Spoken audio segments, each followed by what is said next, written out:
नमस्कार, मैं हूं डॉक्टर पंकज सिंह गौर और आप देख रहे हैं आई इंडिया। जैसा कि आई इंडिया आपको यूपी की उन 10 विधानसभा सीटों का हाल बता रहा है जहां उपचुनाव होने हैं। पिछले एपिसोड में हमने आपको मुरादाबाद की गुंदरकी विधानसभा सीट के इतिहास से रूबरू कराया था। इसी कड़ी में आज के एपिसोड में हम बात करेंगे अलीगढ़ जिले की खैर विधानसभा सीट की। खैर विधानसभा सीट अलीगढ़ लोकसभा सीट के अंतर्गत आती है। 2022 के विधानसभा चुनाव में भाजपा के अनूप प्रधान वाल्मीकि खैर विधानसभा सीट से विधायक बने थे, लेकिन 2024 के लोकसभा चुनाव में भाजपा के अनूप प्रधान वाल्मीकि को हाथरस लोकसभा सीट से उतारा था। अनूप प्रधान वाल्मीकि पार्टी की उम्मीदों पर खरे उतरे और हाथरस लोकसभा सीट से जीत दर्ज कर संसद पहुंच गए।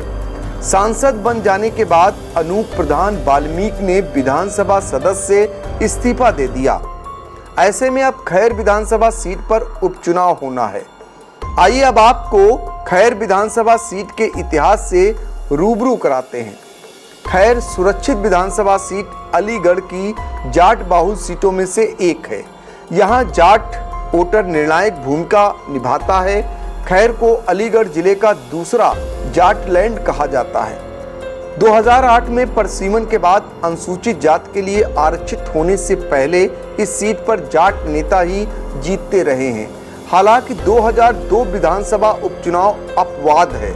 इस चुनाव में बसपा ने अपनी सोशल इंजीनियरिंग के तहत ब्राह्मण प्रत्याशी प्रमोद गौड़ पर दांव लगाया था और प्रमोद अपनी पहली बार चौधराहट तोड़ने में सफल भी रहे थे। खैर विधानसभा सीट का इतिहास बताता है कि यहाँ पार्टी से अधिक उम्मीदवार का अपना रसूख काम करता रहा है। कई नेता पार्टी बदल बदल कर अपने दम पर चुनाव जीतते रहे हैं।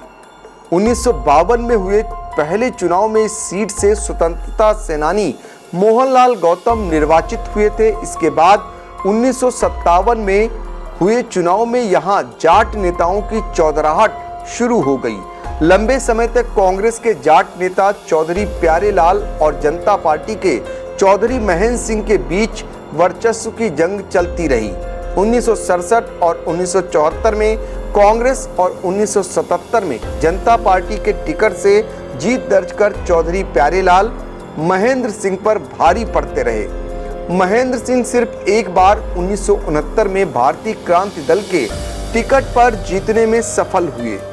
1980 में कांग्रेस के टिकट पर शिवराज सिंह जीतने में कामयाब हुए, जबकि 1985 के चुनाव में यह सीट लोक दल के जगबीर सिंह के खाते में चली गई। जगबीर सिंह 1989 और 1993 में भी जनता दल के टिकट पर विधानसभा पहुंचे। भाजपा को सबसे पहले 1991 में महेंद्र सिंह ने खैर सीट से जीत दिलाई थी। इसके बाद 1996 में भाजपा ने पूर्व प्रधानमंत्री चौधरी चरण सिंह की बेटी ज्ञानवती सिंह को चुनाव लड़ाया और वे जीती। इसके बाद 2002 के चुनाव में बसपा से प्रमोद गौड़ और फिर 2007 के विधानसभा चुनाव में रालोद से सत्यपाल सिंह विधानसभा पहुंचे। 2012 के चुनाव में यह सीट फिर से राष्ट्रीय लोकदल के खाते में चली गई, लेकिन इस बार पार्टी के टिकट पर भगवती प्रसाद सूर्यवंशी विधायक बने। इसके बाद 2017 और 2022 दोनों ही विधानसभा चुनाव में भाजपा के अनूप प्रधान वाल्मीकि विधायक खैर सीट पर कमल खिलाने में सफल रहे और विधानसभा पहुंचे थे। हाल ही में हुए लोकसभा चुनाव में अनूप प्रधान वाल्मीकि हाथरस से सांसद बन गए हैं और अब खैर विधानसभा सीट पर उपचुनाव होना है। होने वाले उपचुनाव में भाजपा इस सीट पर जीत की हैट्रिक लगाने की तैयारी में है, तो सपा इस सीट पर अपनी पहली जीत की तलाश में है, जबकि बसपा फिर भी इस विधानसभा सीट पर अपने पैर जमाने के प्रयास में जुटी है। अब आइए बात करते हैं खैर विधानसभा सीट के जातिगत समीकरण की। खैर विधानसभा सीट पर हर जाति वर्ग के लोग रहते हैं। इस विधानसभा सीट की गिनती अनुसूचित जाति बाहुल्य सीटों में की जाती है। इस विधानसभा क्षेत्र में अन्य पिछड़ा वर्ग के मतदाता भी विधानसभा चुनाव का परिणाम निर्धारित करने में निर्णायक भूमिका निभाते हैं। हालांकि सीट सुरक्षित होने के बाद भी यहां पर जाट वोट बैंक चुनने में अहम रोल निभाते हैं। इस विधानसभा क्षेत्र को अलीगढ़ जिले का दूसरा जाटलैंड बोला जाता है। अब बात यहाँ के चुनावी मैदान में उतरने वाले संभावित प्रत्याशियों की भी कर लेते हैं। बात अगर भाजपा की करें तो बीजेपी की ओर से दावेदारों की लिस्ट में पहला नाम पूर्व सांसद राजवीर सिंह दिलेर के बेटे सुरेंद्र दिलेर का है। सुरेंद्र दिलेर ने यहां उपचुनाव की तैयारी शुरू भी कर दी है। राजवीर दिलेर का इस क्षेत्र में अच्छा दबदबा रहा है। साल 2019 के चुनाव में उन्होंने हाथरस सीट से काफी मार्जिन से जीत दर्ज की थी, लेकिन इस बार उनका टिकट कट गया, जिसकी वजह से उन्हें सदमा लगा था और चुनाव के बीच हार्ट अटैक आने से उनका निधन हो गया। माना जा रहा है कि भाजपा सिंपैथी कार्ड खेलते हुए उनके बेटे सुरेंद्र दिलेर को यहां से टिकट दे सकती है।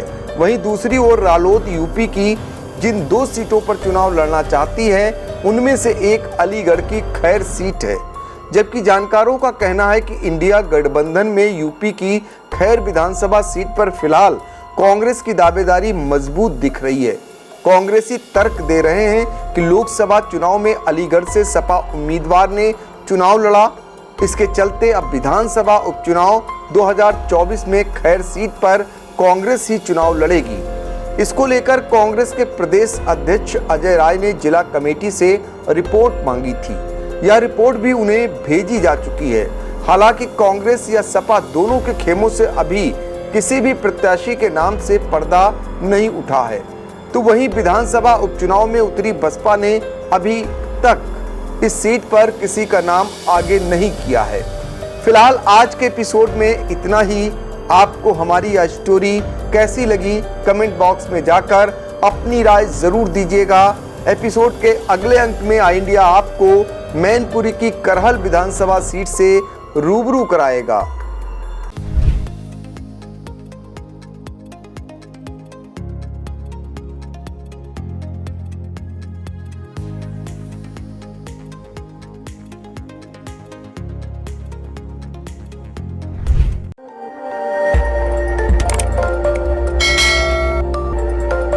खबर आपकी, नजर हमारी। देखते रहिए आई इंडिया।